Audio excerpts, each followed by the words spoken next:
Hi, everybody. Thanks for coming and welcome to everyone who's watching online. And a special welcome to my English 300 students. I'm so happy that you're here. Make sure you eat a lot of lunch because I got it for you. Actually, lunch is for everyone, so nobody leave without it. This is my favorite. So this is Humanities Week, in case you didn't notice. And if you didn't notice, I don't know how you didn't notice because we've got banners up everywhere and events going all the time.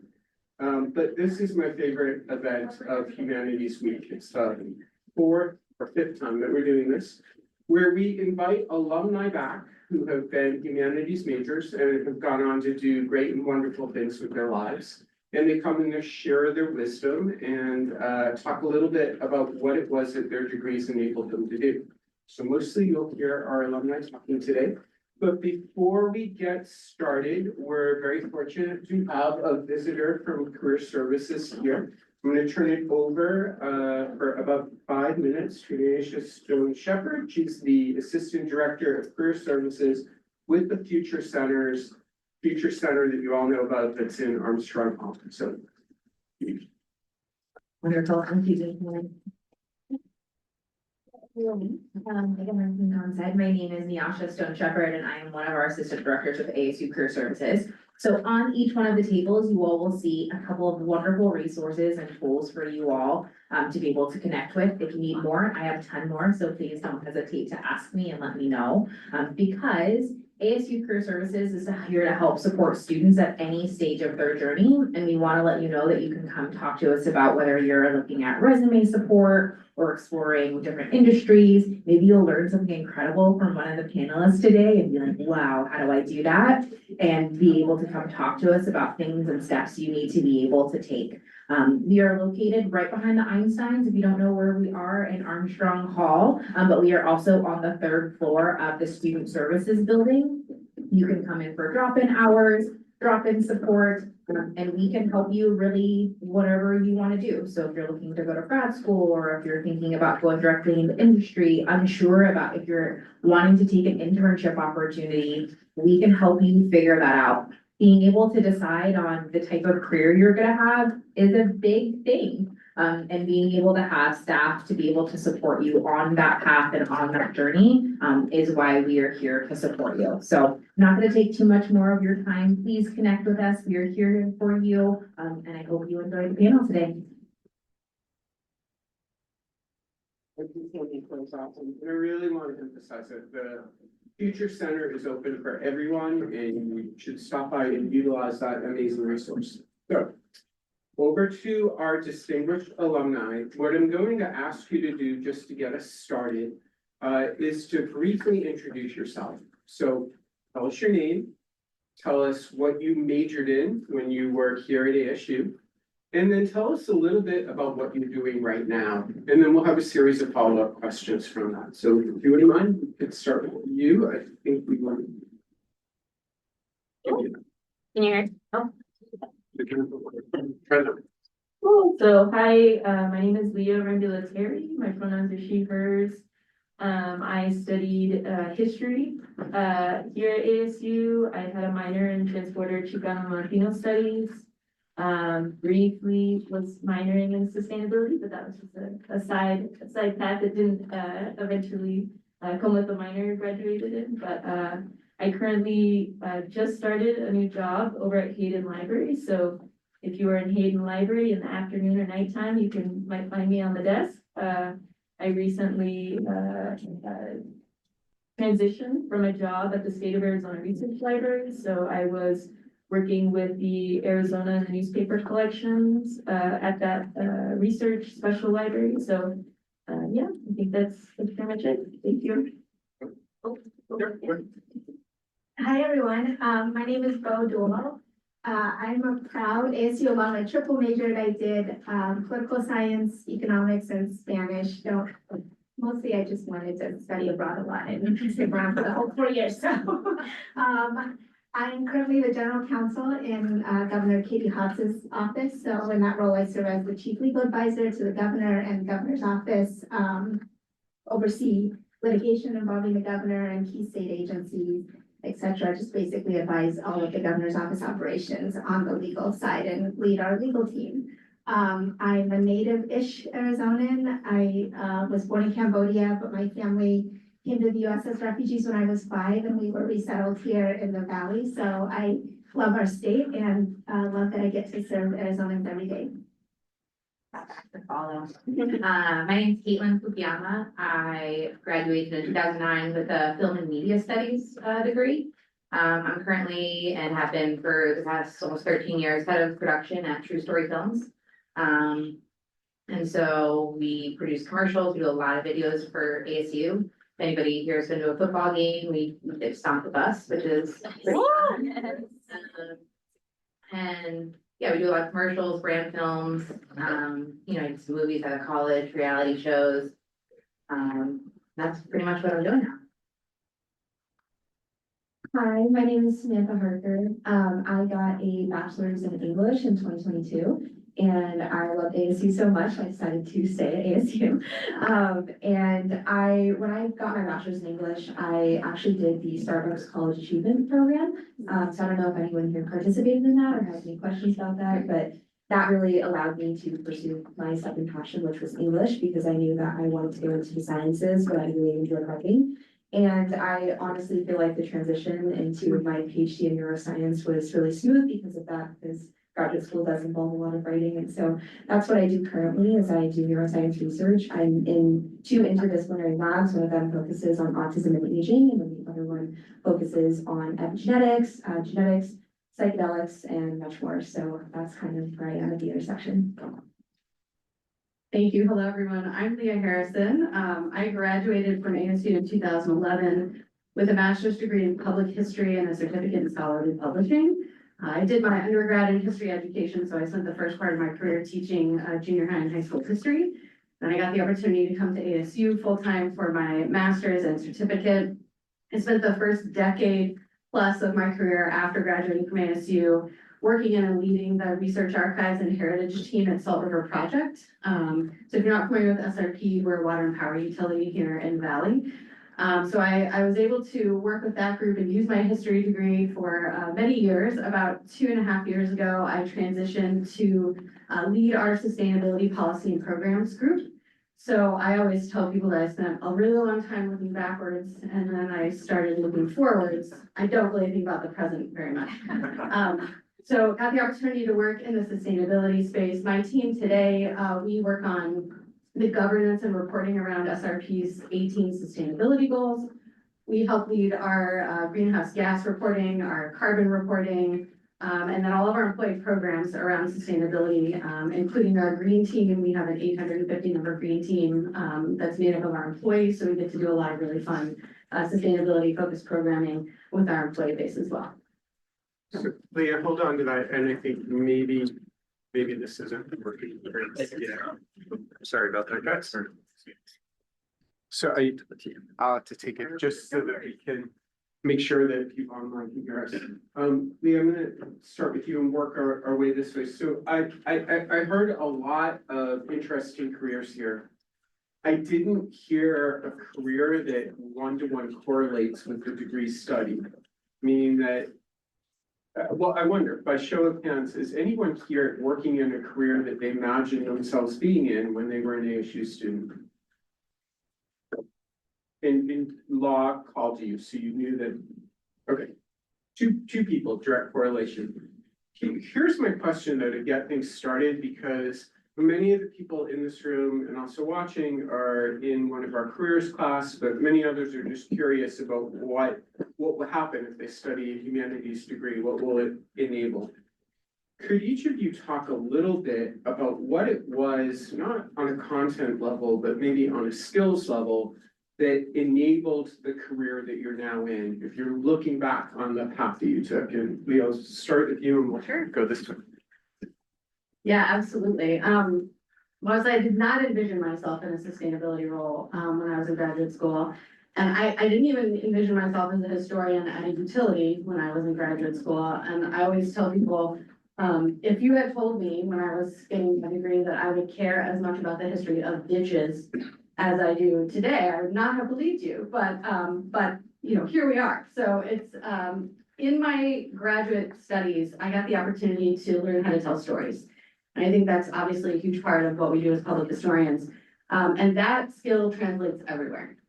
I can't think of a field where knowing how to tell a story and how to communicate something meaningful and relevant is not useful. You also learn synthesis. I think that's a huge part of public history, taking a really complex idea and being able to break it down, communicate out what the key elements are, how to learn a new subject.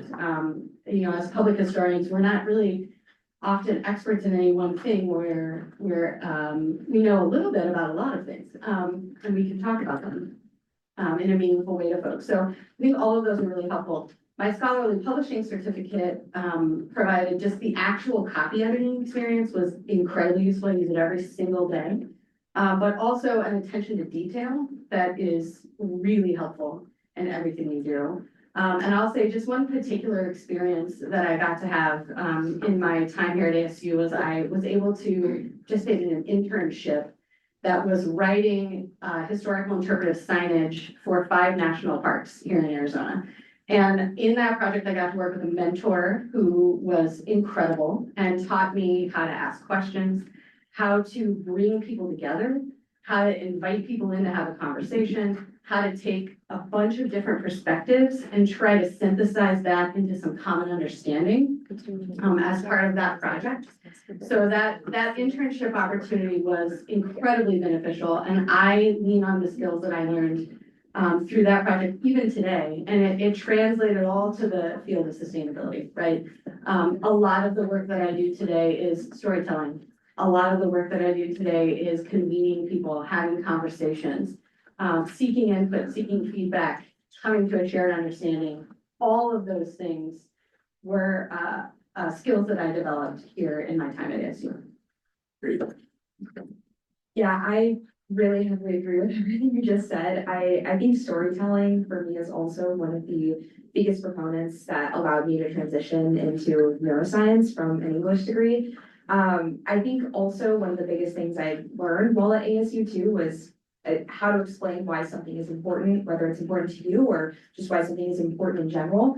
And I think that transcends any field that you're in, especially in science, because a lot of times there's kind of a disconnect between the public and also researchers. And it's kind of, why should we do this? Why is this work important? Or are there misconceptions out there, and how do we debunk those? And how do we re-educate people and regain their trust? And I think that really ties into the population that I work with in particular, which is autistic adults.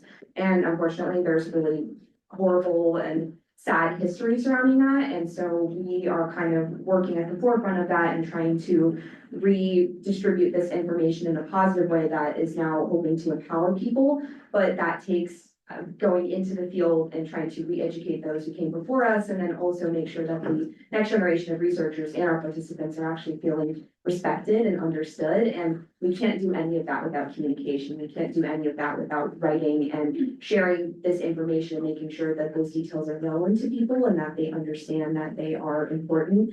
And I think that really shines through with telling your story, and that's why I really enjoyed my research. And what I was kind of motivated to do this is because when I was 15, I was diagnosed with autism spectrum disorder. And when I first went to look for resources, I saw that there was nothing.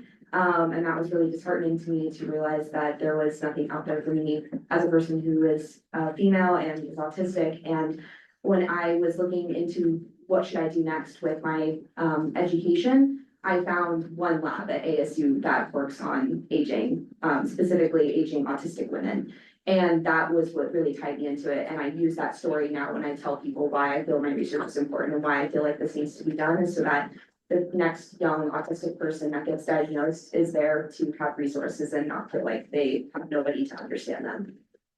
So it was really powerful, and before we move on, I just want to note for anyone who's interested too, in some ways it was a deficiency in our English department, and that until recently, if, for example, thinking about self-identity, narration, etc., should include neurodiversity. We do have a professor who works on neurodiversity in the English department, neurodiversity in literature, which is Shakespeare and emotions, but neurodiverse himself, autistic himself, he is dedicated to giving students the opportunity to recognize that they're not alone, And so, I mean, it's amazing that you found the place that enabled you to thrive, but nobody should have to keep looking like that. So thanks for your story. I think it goes without saying that storytelling is a big part of my career. And I think the storytelling aspect goes a little deep with me, like breaking down stories and whether they're real or like creative writing. You know, there's just a lot of logistics and analytics that can go into getting those stories made into a film project. I think another big skill set that came from it would be collaboration. I work with lots of different departments and there's a big collaborative effort to put together one final video, sometimes multiple. And then, yeah. That's it. Well, just one second before you pass it. So, but one of the interesting things you've done is make the transition from film and media studies to film and media production. Yes. Do you want to talk about how you were set up to make that transition? Yeah, I mean, I think my heart was always in production. I came out to ASU from New Hampshire. And back in my high school, we had a film studio that I really loved and fell in love with. When I came to ASU, there was a film production program, but I'm trying to remember, it was all a blur, it was a long time ago. I think when I found out that I really wanted to go into film production, would have added some years to my degree. So I stayed in film and media studies, which gave me a lot of the pre-production skills that were needed. And I think that you can still do a film and media studies program and go into film production because there's a lot of different departments in pre-production that come out of film and media studies. Script writing is one of them, and producing realistically is another. I mean, you could definitely go into film production as well and get more hands-on experience. But I think the prep work that's needed in pre-production, a lot of it comes from film and media studies. Thanks. I echo everything everyone before me has already said. I think the humanities liberal arts education is so critical to success in so many different professional tracks, but in my experience in particular, I think the biggest thing I think of is what Leah alluded to at the beginning is the ability to think critically and synthesize really large and interdisciplinary sets of information and bringing it all together in order to make a difficult decision that often doesn't have an obvious right answer. And I feel like that's the bulk of my job every day is making complicated decisions where there's no clear right answer. And there's going to be different segments of people and stakeholders who are going to be mad at us no matter which decision we choose, but being able to synthesize all of the inputs that guided that decision and explain to the public and the people and to stakeholders that this is why we arrived at this. We understand the considerations, the shortfalls of this approach, but this is what we think is the best for XYZ reason. So the ability to synthesize and then also communicate that decision and that process to the relevant people in a way that's concise and clear and gets buy-in into moving the solution forward is something that I feel like my education at ASU really laid the foundation for, just the ability to consume a lot of complicated information, think critically about it, synthesize it, apply it to the work that needs to be done. And then I want to touch on collaboration. I think in my work in policy and government and politics in the environment that we're in today, I think another critical, important aspect of the humanities education is just teaching you it's kind of a byproduct of storytelling, being able to understand other people's stories and put yourself in other people's shoes and be able to work across difference and disagreement. I think is also something you kind of pick up just inherently from a humanities education, and it's so important for the ability to navigate political difference, racial difference, just differences in life experiences and values and where you come from, and critical for kind of keeping our democracy intact these days. And Bo, before you end, just because a fair number of students here are interested in law and legal study, any advice for making a transition from humanities-based majors into law school in order to make that a more doable, more seamless transition? So I think my most concrete and best advice for undergrads interested in law school is to work before going to law school. I may be a diehard on this, but I truly don't see any value to going straight through from college to law school. You're gonna be so burned out with school by the time you graduate. And you need some time to take all that good stuff you learned in your 4 years at ASU and apply it in a real world setting and see how your education benefits you in the real world and see a segment of, society and how it works and be able to bring that with you when you go to law school and also to just have a different perspective when you start law school and see it not as another chore or another thing to get through or another class to get through, but a true privilege to be a student and to have learning be the one thing that is your responsibility. I don't think you appreciate that when you go straight through because you're so tired of it. You've been doing it for 4 years. So working for at least a couple years before you go to law school, it just gives you perspective and allows you to get more out of your law school experience and allows you to appreciate the law school experience more. Law school is intense. It's more intense. For me, it was way more intense than college. And you don't want to go into that burned out and not ready to appreciate what that experience is. Thank you. Having worked in 3 different libraries at this point, so when I graduated, or maybe I should take it back to the beginning of history. How I knew I wanted to study history was in high school. I had to do a research paper for my senior year. And I really liked the research aspect of that, and so I kind of followed into that.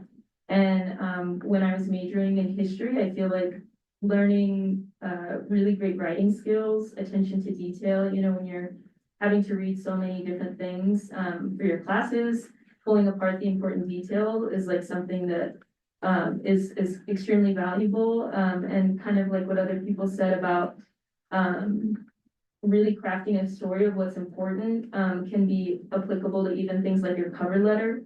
Making a story about why I would fit at this company is really crucial. The other thing I feel like with history and maybe some other things, again, the kind of orienting your world perspective when you go into the workforce, I feel like is important. Having a strong concept of history is important. So for example, being in the state of Arizona Research Library, when I was working with the Arizona and the newspaper collections, I'm going through a lot of different material. I had to do a project where I was doing the metadata for a digitized, the digitized copies on the state's website. So, writing brief descriptions about, what is in this book, important categories that it should be filed under, was really connected to working with my undergraduate research experience that I was able to do with 2 different professors, just trying to get as much opportunities to connect your future career path with the opportunities you have. So the undergraduate research experience was really helpful. Working closely with professors on different projects was definitely a big thing. Trying to think of definitely writing, orienting your world perspective. I think maybe something that would be useful also for the students here. I'm someone who is still at the kind of lower level of my career path. So working in libraries, I'm not making the big decisions, quote unquote, that are happening in our libraries right now, but I'm the person who is day-to-day implementing the policies that are set at a higher level. And sometimes it's important to have experiences where, you're empowered to ask the questions that are important. Something that might be a brief example of that is, so for example, with the Arizona collection at the State Research Library, there's a lot of disparaging content in our entire history collection about Indigenous communities in the state. And kind of asking those questions about, how are we framing these books? How are we, framing this content to people and understanding, how to take my history degree into that was important, so. Thank you, that's great. One of the themes, there's so many connecting themes that I've heard among the stories that you've told. One of them, though, is about having a mentor or working with people that helped you to advance your career. So this is open to anyone. What advice would you give students? Many of them can sometimes feel like ASU is a very big place and some of the classes are large and it can be hard to find a faculty member to connect to or staff member to connect to. What are some ways that might be useful for thinking about how to get the mentoring that you need, either as a student or a little bit later in your career in order to keep your career going? So that's over to anyone who'd like to answer it.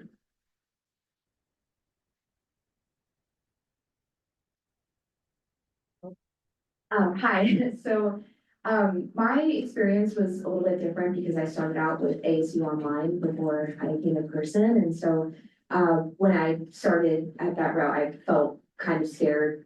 How do I reach out to professors? How do I get them to know me? How do I engage in these conversations and relationships? And I think also COVID kind of complicated that too, because everyone was kind of experiencing that. And one professor I still keep in contact with, her name is Laura Cruiser, and I don't know if any of you have taken any of her courses. I feel like what really helped there for me was just being really proactive. And I think that that's something that anyone can do at any point, is just send an email and you can ask for a meeting, or send an email if you have a question, or if you're really just looking to engage and have some sort of line of communication, you can do some internet investigation and maybe you can learn about what this person is interested in, or maybe things that they've done if it's related to things that you want to pursue in your career, or maybe you want to become a professor and you want to reach out to this individual and see how they got to that position too. And in my own experience, I feel like a lot of professors are very eager to talk with students and help students, and people love helping out other people. And so it really all it takes kind of is you trying to make that first step, and hopefully that person also wants to engage. But I think that's kind of the scary thing, is putting yourself out there and wanting to try to do that. But at the end of the day, the worst thing they can say is no, or just not respond to your email. And that may happen sometimes, but that's part of the process, is rejection or people not accepting your email. And that would be kind of a good skill, and seeing what will work and what may help you. I agree with all of that. I would add to that, try to find an internship. Try to find an internship if you're looking to work in a field, or you're interested in a field that isn't in your degree of study, try to find an internship opportunity. See where that might take you when you get to your internship. Absolutely, to your point, do not be afraid to meet people, to ask to shadow people, to just reach out. I found everybody to be incredibly welcoming as well. Find somebody on LinkedIn who has a job you're interested in, reach out. They may be happy to respond from that angle too. I think coming to things like this is really important, because you can meet people, you can get an idea of who's working in some of those spaces. And I would say for me, my experience in our graduate program here at ASU, my cohort of other students was incredibly helpful. So having that network of your peers is also really important. They can serve as sort of, lateral mentors, right? Like, and point you in a direction. Maybe they're working with someone that might have a connection to something that you want to do. I have not been here for a minute, so I'm guessing people still do office hours, but go to office hours. And then lastly, I would say if you're working on a capstone or a thesis or a dissertation, be really strategic about who your committee is and who you want to work with. I think it's okay to sort of interview people and have a conversation and see if that's a good fit. But that is where my key mentors when I was here at ASU were my internship and then my thesis committee. So don't be afraid to put yourself out there. Yeah, I would agree with a lot of that. I was gonna say peer mentorship would be big, especially in my degree, because a lot of times there's films happening that you can get on and get some hands-on experience with. And even if you don't want to be on set, like the pre-production elements that come from a lot of these majors would be helpful in those instances. So yeah, definitely peer mentorship and an internship is pretty invaluable because you'll get again some hands-on experience.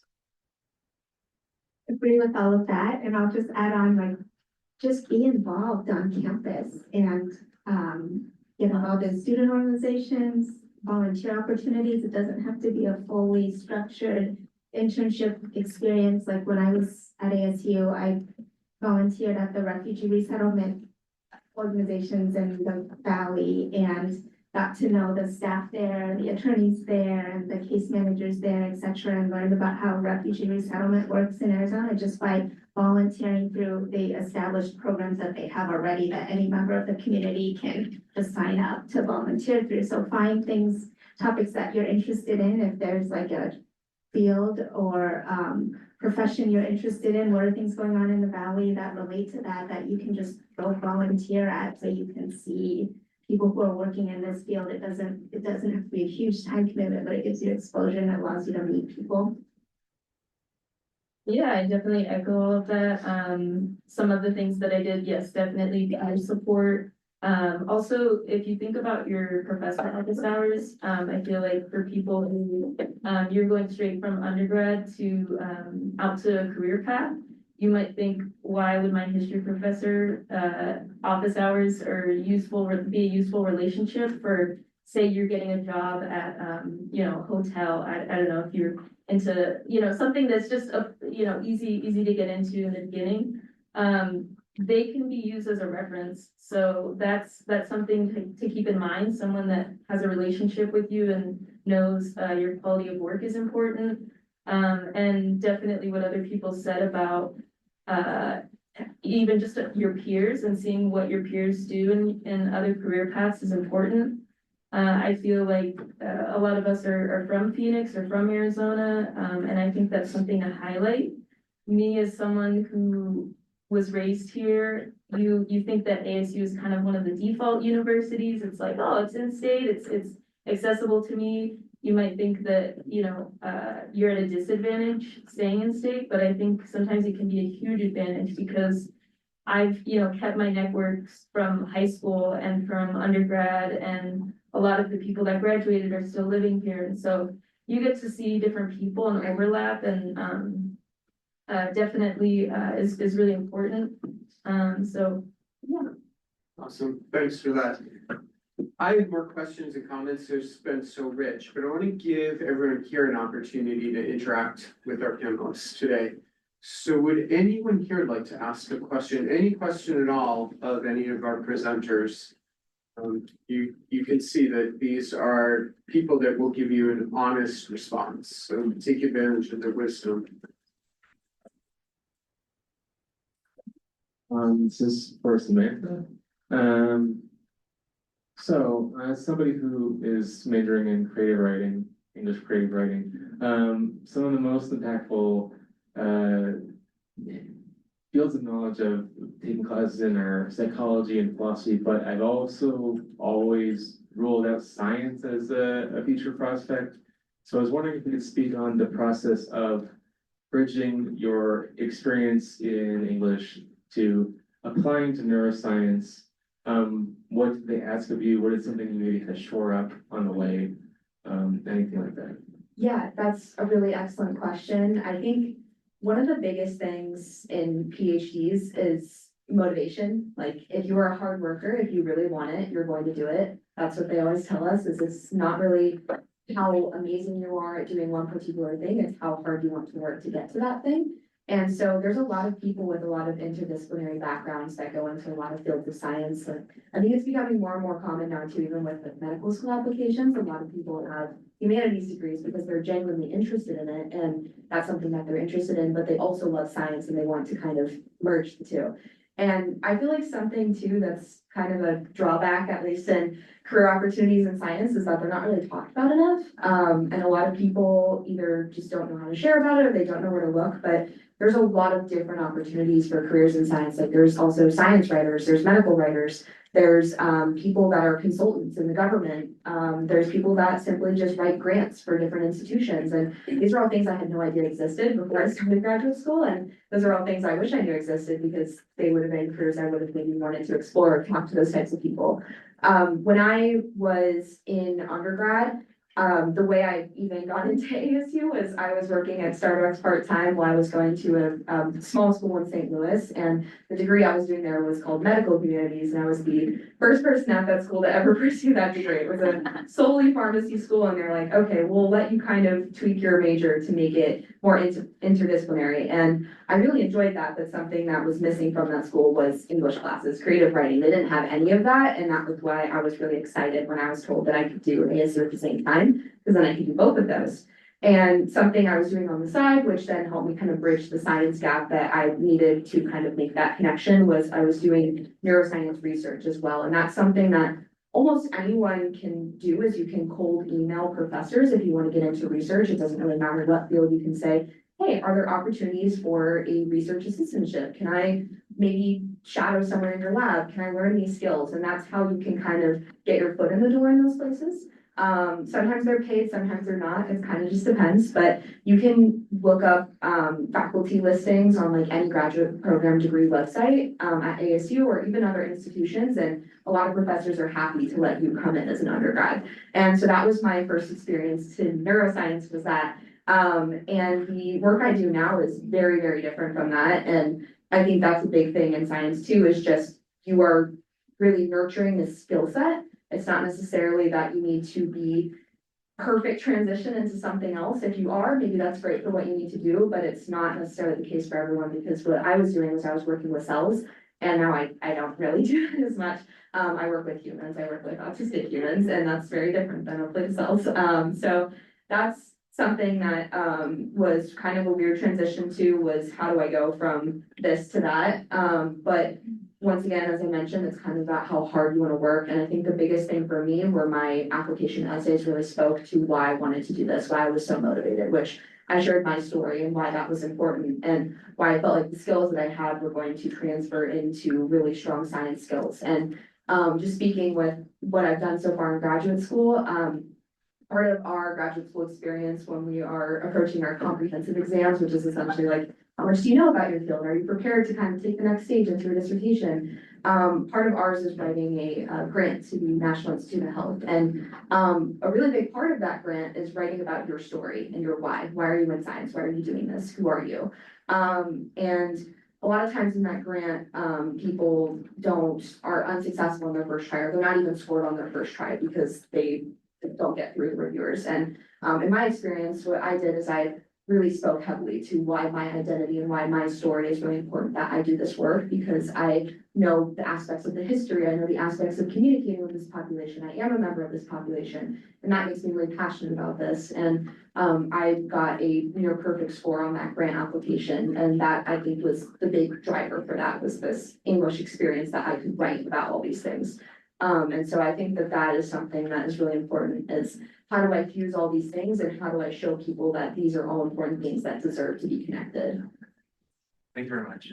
Thanks, that's perfect. And for anyone in the room who's interested in health humanities, we actually have a health humanities certificate housed in the English department. And many of you know, we're building a new medical school, an AHU medical school. And what's interesting about that one is it has 3 pillars. One is medicine, of course. One is engineering, because it's medical engineering, but the third is humanities. And it's part of the realization that I think you spoke so eloquently about, that humanities is a necessary component if we're going to think about the future of health. Thanks for that. Anyone else? No? Yeah, this one's for Bo Dole. So I wanted to ask, I think it makes a lot of sense that you went from history into law. To me, that makes a lot of sense, because you kind of have to know history to really understand how laws are formed and what caused certain rules to be established. But I was wondering, like, how exactly you use that sort of like history degree in order to work on a case-by-case basis with the law, both in the court and outside of it, because I think that would be an interesting thing to have context on. So I did political science, not history, but I mean, it's relevant. I love history. But I don't know if Well, maybe you could talk a little bit of, did anything that you learned specifically with methodology or subject-wise help you when it comes to the work that you do in law now? Well, so before I went into state government, which was, gosh, 6 years ago now, I was a litigator. I worked in private practice. I did primarily election and voting rights litigation, kind of right before I transitioned to the Secretary of State's office and to the governor's office. And litigation, like every case is a story, right? And every case has the facts that you need to establish in court via evidence that can be introduced in court, and that can tell the history of the interaction and the occurrence and the dispute that led to this court case being filed. So I think, you know, I think that's the easiest translation, is just being able to synthesize all of that, pull it all together, develop the narrative arc of what is truly at issue in this case, and then layering on top of that, the applicable law and how the outcome that you're seeking on behalf of your client is going to influence the future. Like, it's history, it's all a continuous arc. We all have to kind of tie history to the present, to the future, and that's what effective lawyering is taking a look at really pulling together what happened, how the law applies to it, why it matters now, and how it's going to impact the future based on how this particular case is decided, because you can't disconnect any of that. Great, thank you. Anyone else?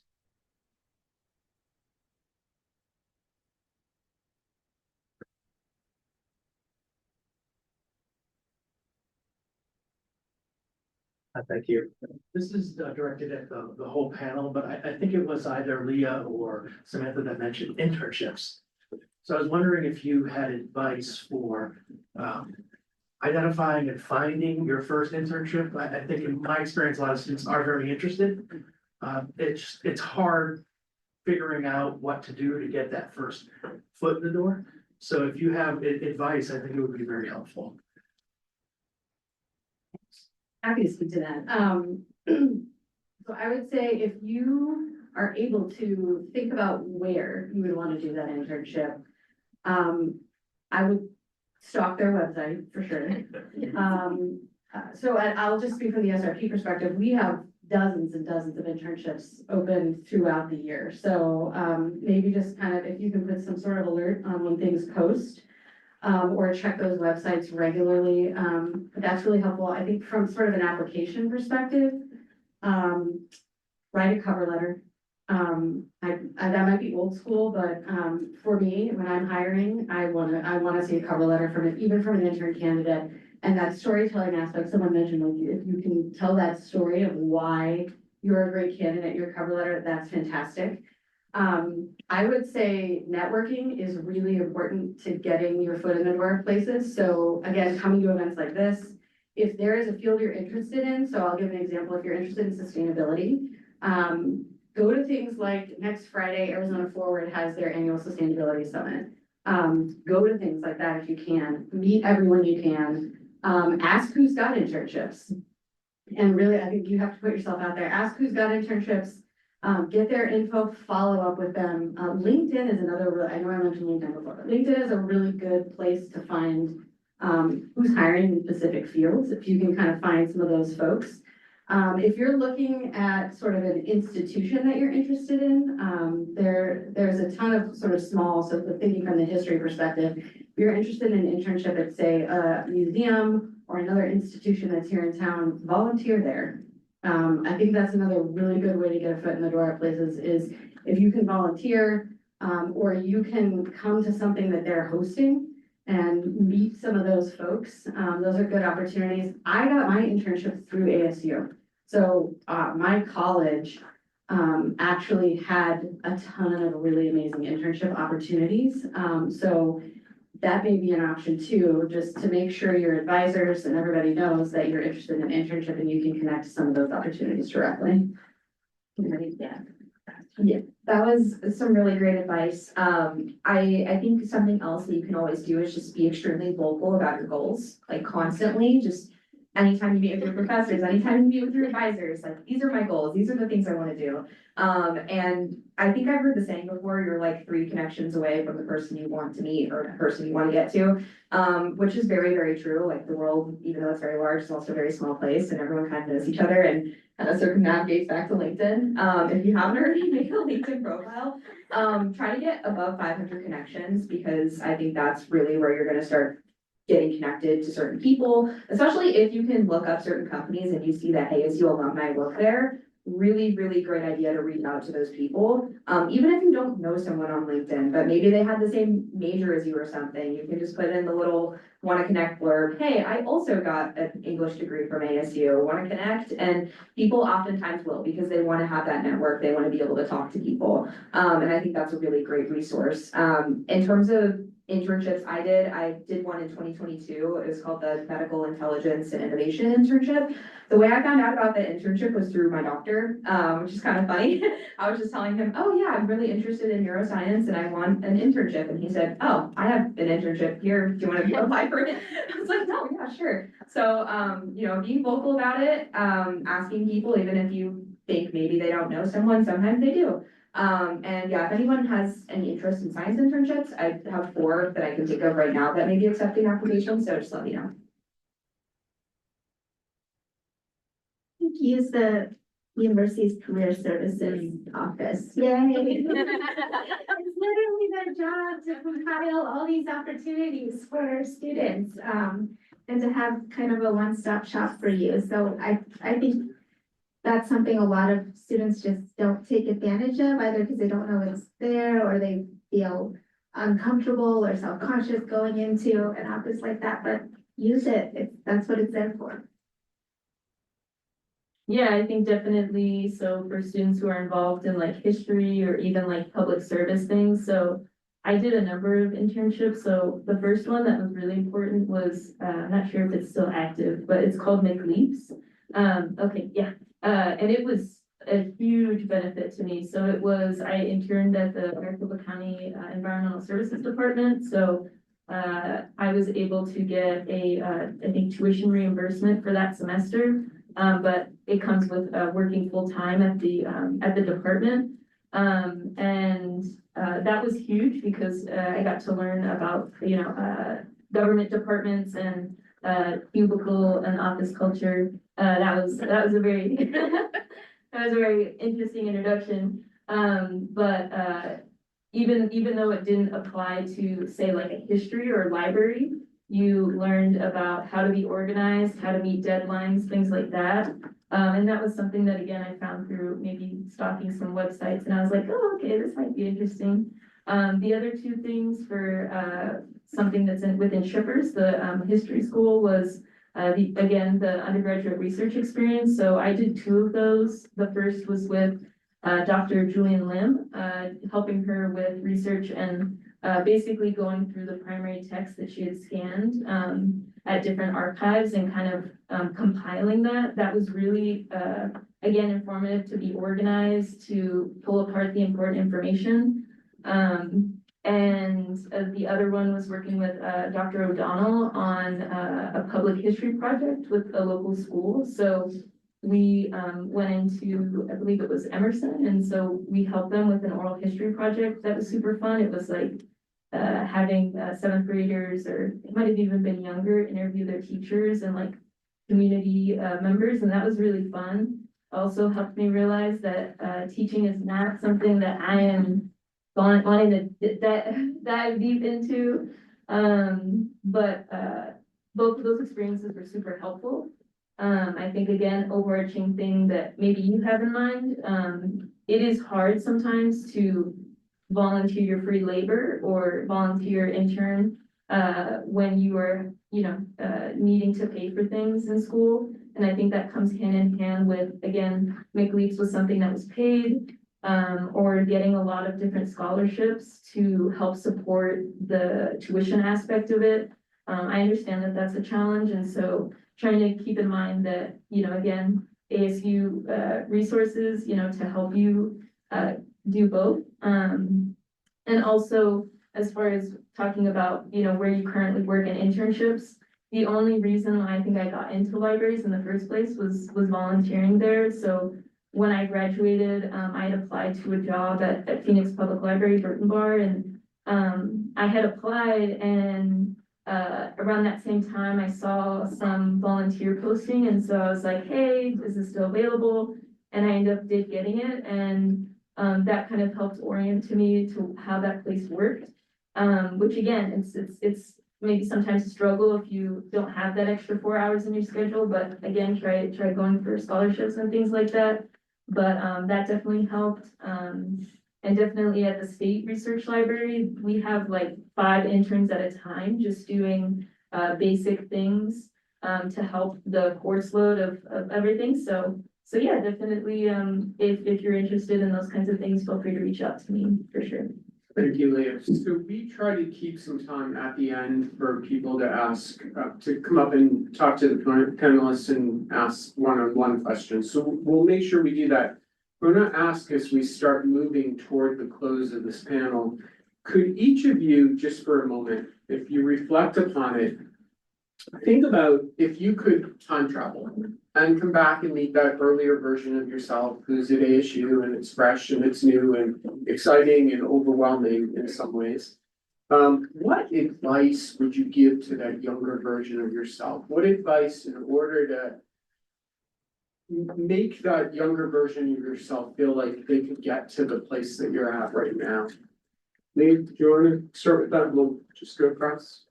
Yeah, I think something that I probably would reflect on more as a first year student is follow every passion of yours or every academic interest. That was something that, you pick a major, or maybe you pick 2 or 3, and just try to take it the opportunity to keep learning of different subjects and things like that. I think maybe something that is important that has come into play the last like 3 years of my career and things like that is trying to anticipate your academic and your intellectual interests from your personal needs. So for example, I am a very social person, and I think, learning history and studying that in school was really important. And also when I went in the career path that I did, being in an archive kind of environment where you're looking at documents and alone all day, is something that I found out was maybe more of an intellectual interest, but not more of a personal thing that I needed. And so kind of bridging those things together was super important. I'd say that's something, and I hope that I'm getting closer to that, but that's something to keep in mind as well. Oh man, can I?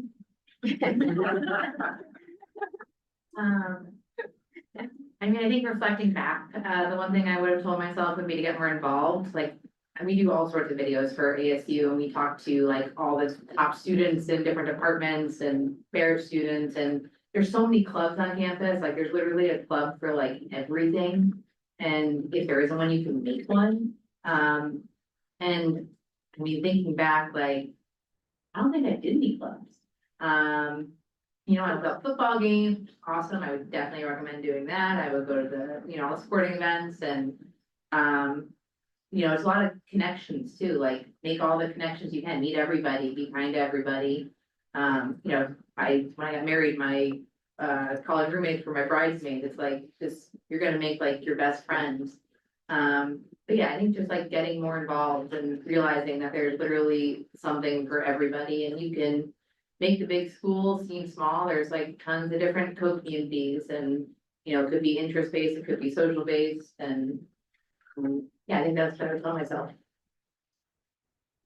I think I would tell myself a couple different things. I think the first one is just being consistent with the things that I really want to achieve and the skills I really want to develop. And I think in my personal opinion, consistency is kind of the key to everything. Like if you want to develop a skill, if you practice it 20 minutes a day for an entire year, you're gonna probably be an expert by the following year or very close to it. And I think that can be really beneficial if you want to segue into a different career than what you're currently doing, is working on developing those skills independently. I also think time management is something that I wish I really thought about more too, is that I'm a human and, you know, you deserve sleep, you deserve time, you deserve to have fun. And that can be really hard if you're maybe in a situation where your parents aren't able to fund your education, or maybe you had to leave home early, or you have something else where you need to take care of that, and that then becomes an extra responsibility. And I know that that rings true for a lot of people, and that can be really hard to remember to value yourself and take care of yourself. And so that's something that I wish I would have done a little bit more, is to remember that that's also important. And then also to just really revel in that I can reach out to people and I can see what their careers look like. And I really wish I shadowed people more. I wish that I was more proactive and looking to see what people have done with the degrees that they have earned and what they have done in those different pathways. Like I mentioned earlier, I didn't know all the different career opportunities that you can pursue in science or potentially pursue in writing. And those are things that I think are really good opportunities if you can find a network of people who are in those areas, even if you think you may not like it, still observe them and see what that might be like. There's a couple things that come out to me that I would tell my pre-ASU self. And one of those is I taught for 3 years before I came to grad school full-time. So I was really nervous about quitting my full-time job and going to school full-time instead. So I would tell myself to take the leap, right? It worked out so wonderfully. I could not have imagined how well it worked out. So to take the leap and lean in. And then the other thing I would say is to be really thoughtful about what you pick for your thesis or your dissertation or your capstone topic, and try to pick something that you care about and you're interested in, but that you can really leverage into whatever direction you want to go. I wrote a really theoretical thesis, and I'll just tell you, I haven't really used Foucault much in my career as a historian at SRB or in sustainability. And so if you can pick a topic that is going to allow you to maybe leverage some of that knowledge of that work later when you're trying to get a job or you're thinking about what you're going to do next, be strategic about that. And then lastly, have fun, because it is the best. Being in undergrad, graduate school is the best.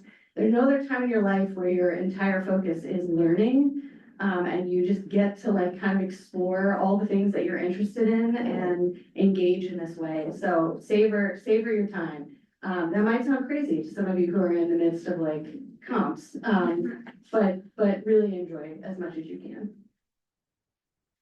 All right. Well, now I just get to say I agree with what everyone said. So great. And I do truly agree with what everyone else said.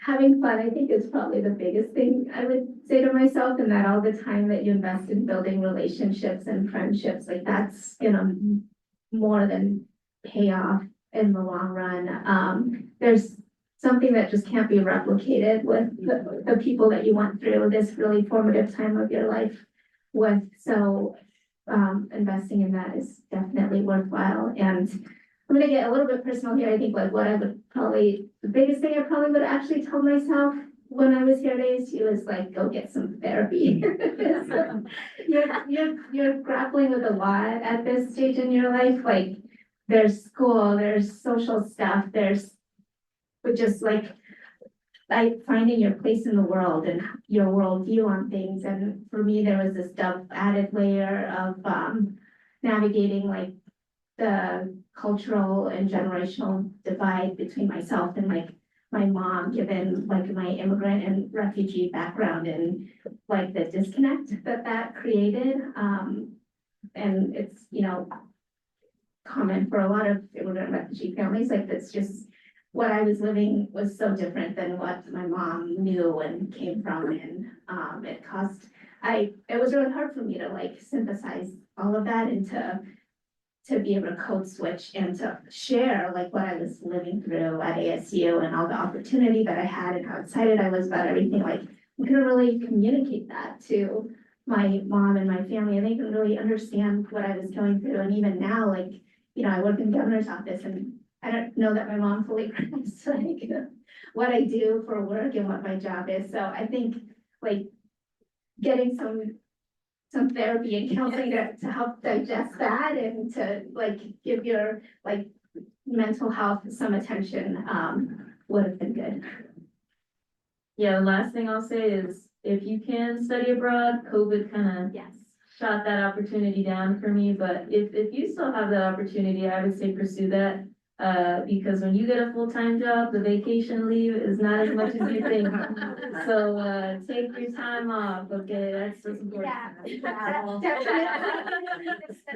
That's actually the reason I did 3 majors is because I came into ASU with a lot of dual enrollment credits from high school and I wanted to just stay for 4 years and study abroad as much as I can. So I did a semester in Spain and a semester in Bangkok, Thailand, and those were like the best times of my life still to this day. And my husband hates that I say that because they were right before I met him.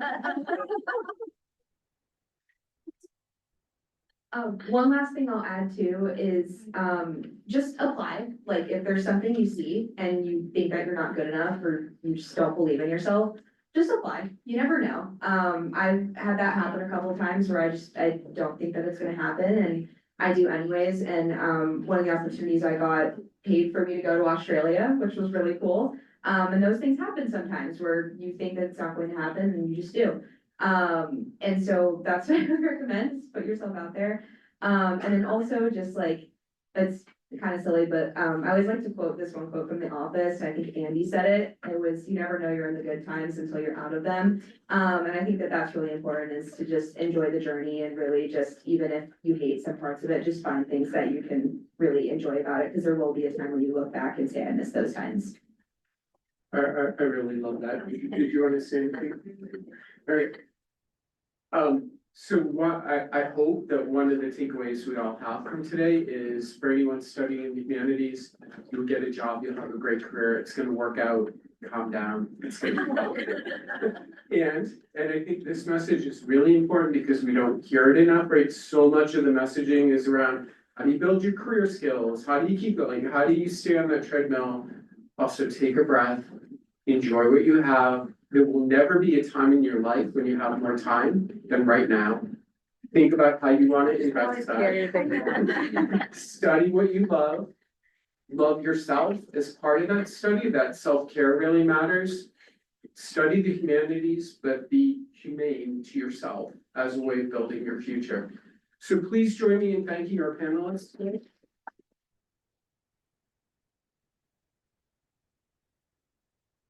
We're all really great, and we're so appreciative of this. And they will hang out for a little bit if you want to ask them any questions. Also, don't forget, these notebooks are on the tables, they're for you. There's information about career services, please grab that.